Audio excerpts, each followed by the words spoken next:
Yeah. So, Shalambia, why do you think that Black women don't get the help that they need when it comes to addressing their mental health issues? Um, Time, as I mentioned already.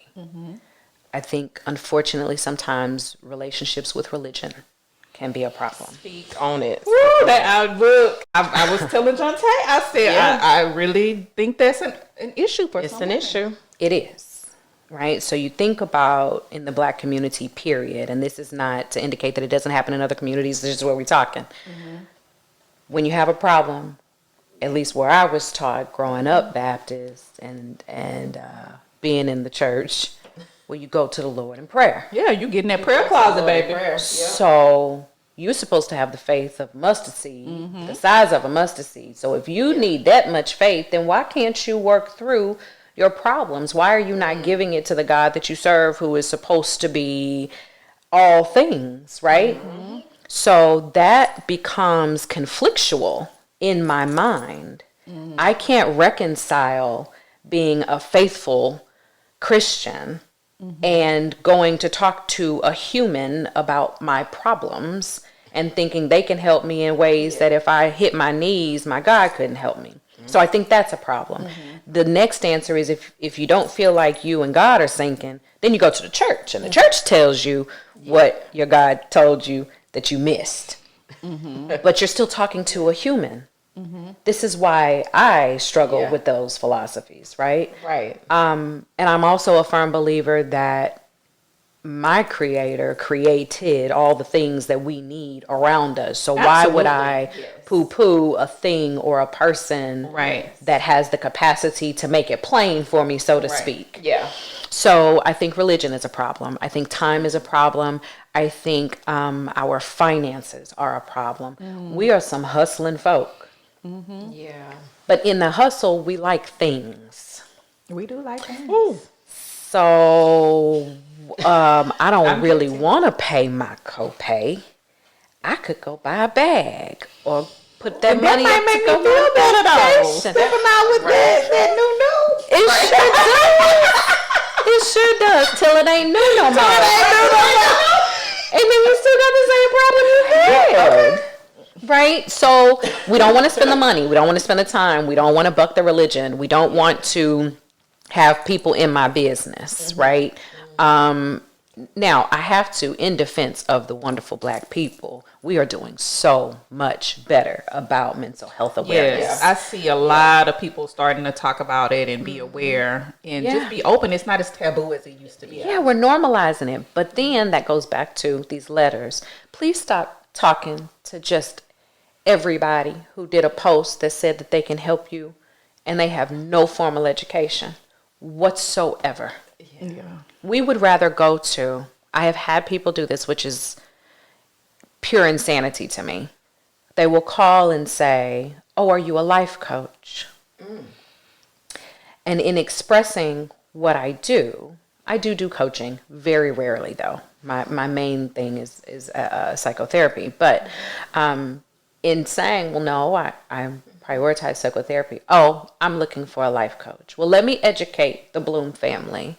In the state of Texas, there is no regulatory system for coaches. So anybody, You can be a life coach tomorrow. I'm a life coach. You be coaching me through my life.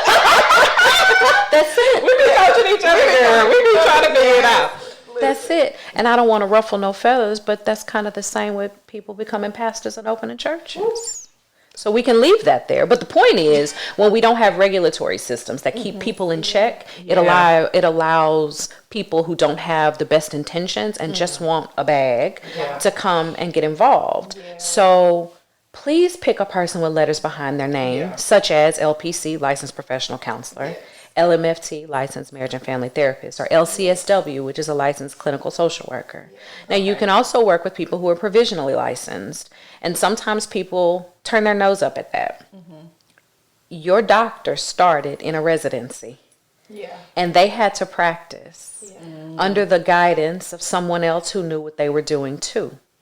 So don't poo-poo the idea of an LPC associate or an LMSW who is getting their LCSW. Okay. Or an LMFT associate. They too have good knowledgeable skill set. Now, in choosing one of them, we all must be under a supervisor while obtaining those hours, right? So you can look at who their guider is. Okay. Right? So I'm an LPC supervisor. So somebody that can't see me, like my caseload is full. I'm not taking any new clients right now. And I typically have about an 8-month wait list or so. Oh. So instead of waiting for 8 months, if I have a person that's working under me, I talk to them about all their cases. They're learning from me, right? So that's okay too. But you need to know that. And in any type of documentation, they must indicate who their supervisor is. So then in those instances, that's a little bit more work. You can look at the person and who their supervisor is and gauge, okay, is this somebody that I might vibe with them and the leadership that they are under, the counsel that they are receiving to become the type of therapist that they should be. Does that help a little bit? Yes, absolutely. Absolutely does. Absolutely. So for the woman that is saying, hey, yes, I do need help, but Jesus can heal me. And I just don't I don't think I need to go to a therapist. What would you tell? And this is actually a situation I was dealing with my mom. My mom, she has had mental health issues for pretty much, 40 or 50 years. Let's see, she's 65. So probably when she was like around 30, she was diagnosed with depression, and she also suffers from bipolar schizophrenia. So she's been on medication this entire time, and she's really been doing well on her medication. But she came to me and said, I noticed this erratic behavior a little bit. And she basically told me that she wasn't taking her medication for this period of time. And she was like, well, Jesus is going to heal me. I'm a disciple for the Lord, and he is going to heal me. And she is a disciple. She's a disciple for the Lord. And I said, Mama, in this house, I believe that the Lord gives people wisdom and knowledge to help us. If you break your leg right now, what you gonna do about it? You gonna just pray? You might pray. You should pray that God gives you the doctor to help you fix that leg. Right. But you about to get on that medication, boo, because I can't stick with one eye open and one eye shut. And I used to be ashamed to talk about her mental illness. Like I never, and it was, yes, some of it was that I was ashamed, and some of it was I was scared. And some of it was I was still processing it, right? But I recently dealt with it, so that's why I'm asking specifically about that. Like, what would you tell? Because there are other women out there like that, right? That feel the same way. A lot. Yeah. And a lot of ministers and pastors are feeding them this information too. So what would you tell Mama? Well, I think, to be honest with you, you handled it beautifully. She did. Right? Because we have no problem reaching out for physical health support. The brain is an organ. Right. It's an organ. If my brain is not functioning at peak performance, it needs support. And you by yourself don't know how to support it.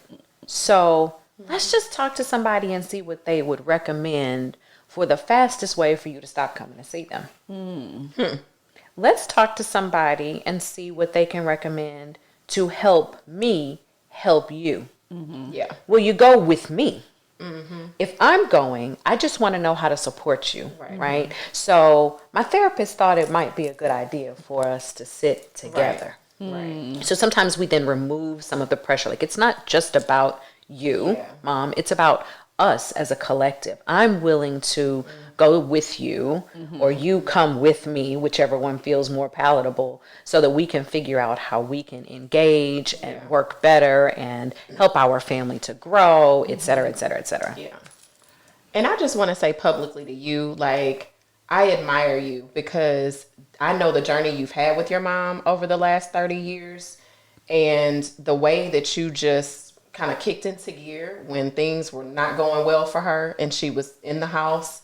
Your life has fully transitioned in a 4-year period from what it was the 26 years prior that I knew you, right? And I know the ups and downs that you've had. So I commend you for taking that on. friend. Thanks. And you're doing a phenomenal job. And I love your mom, and I'm happy she's with y'all. But I know it's been a journey. It has been a journey, and it's been a positive journey. Yeah. Overall, it's really been a positive journey, but it was a change. It was, right, For sure.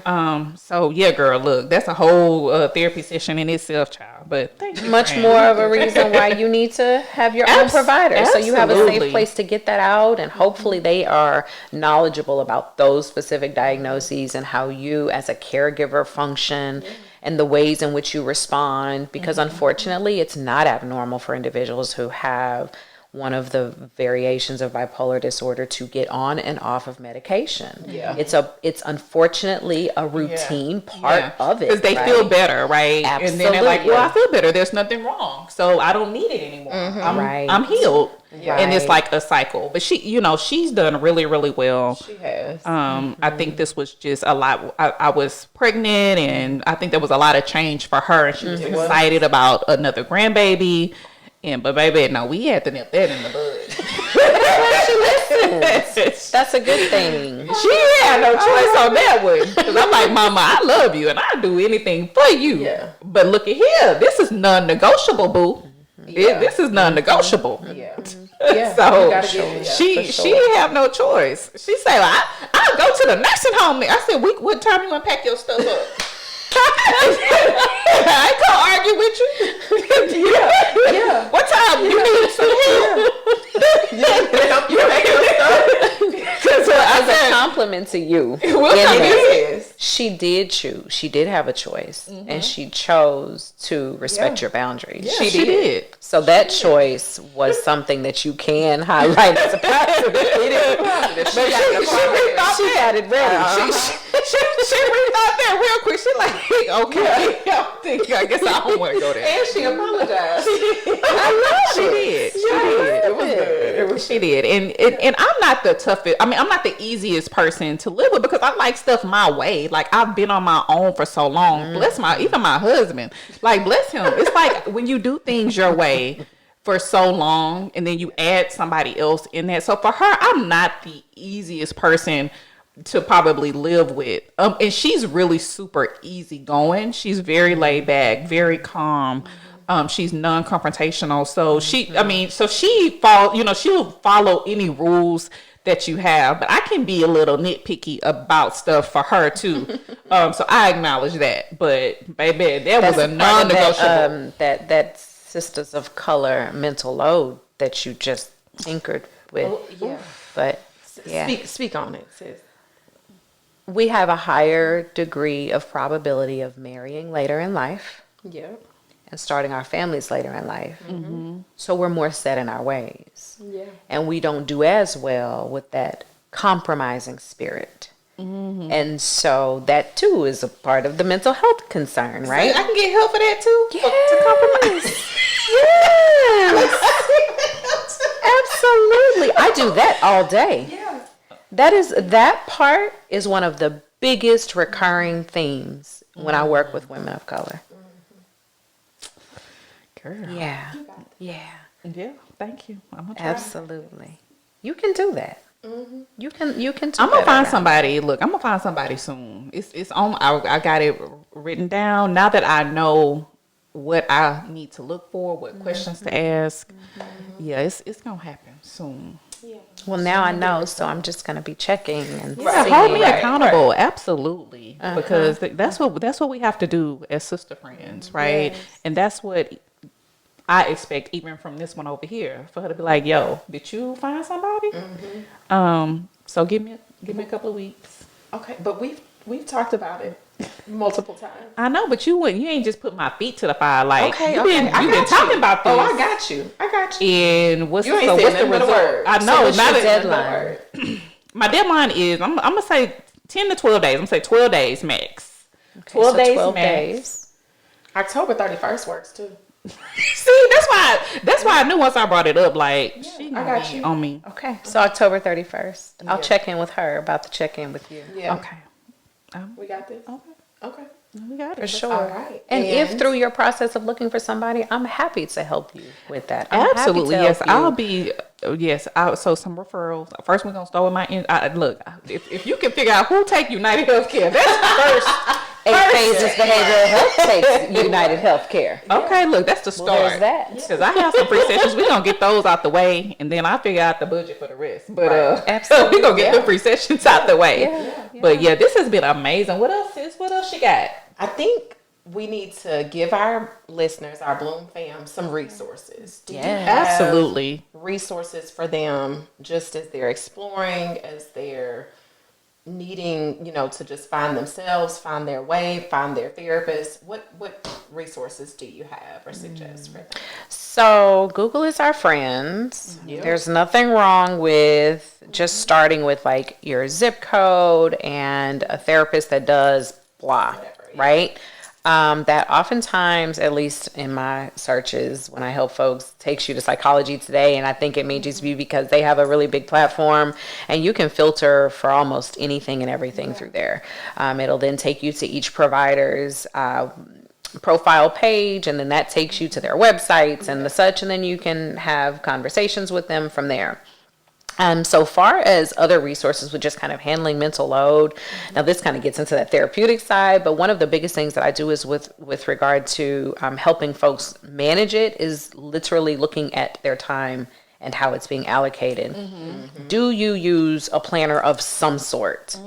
Looking at the identification of where your time is being spent. And I am a huge advocate of literally writing down and giving yourself time, allocated time frames for the deliverable. And then when you get to that stopping point, we stop and we pivot and we get the next thing done, right? You're not, if it's a big thing that you're not going to get done, for example, you finding a provider, you might hit pay dirt and find the first phone call you make and you're done.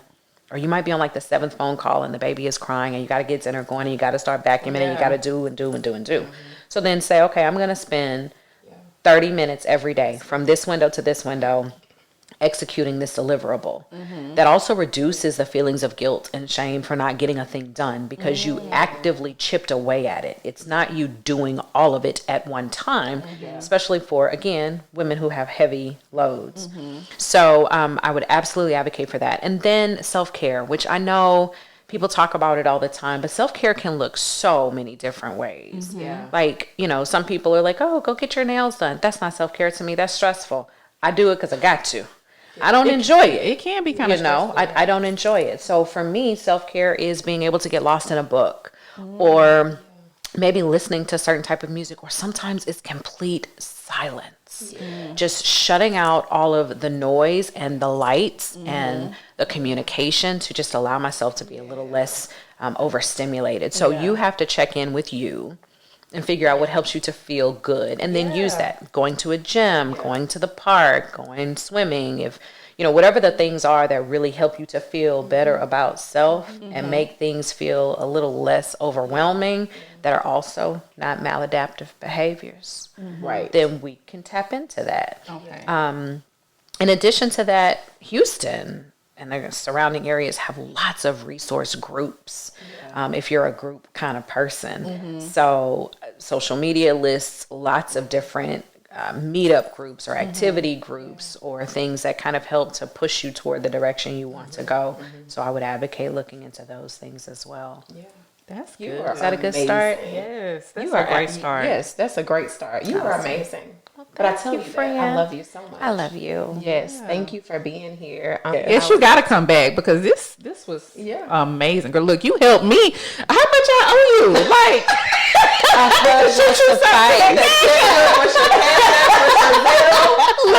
shoot, I got a little session here. Yes, and I would say to the Bloom fam, like, if you've heard something today, if you felt a certain way, it's okay. Like, even talking about my journey has not been easy. It's taken me years to get to this point, right? Of letting people know what I go through. But 9 times out of 10, there's someone who shares that journey with you. Don't be afraid or ashamed to reach out for help and say something. It is okay. Like, that's what we're here for. If drop us a note, drop a comment, send a message. If you have any questions about anything you've heard today, please let us know. Yep. Thank you for joining us. Like, share, Subscribe. All right, Bloom fam. Until next time. See you next time.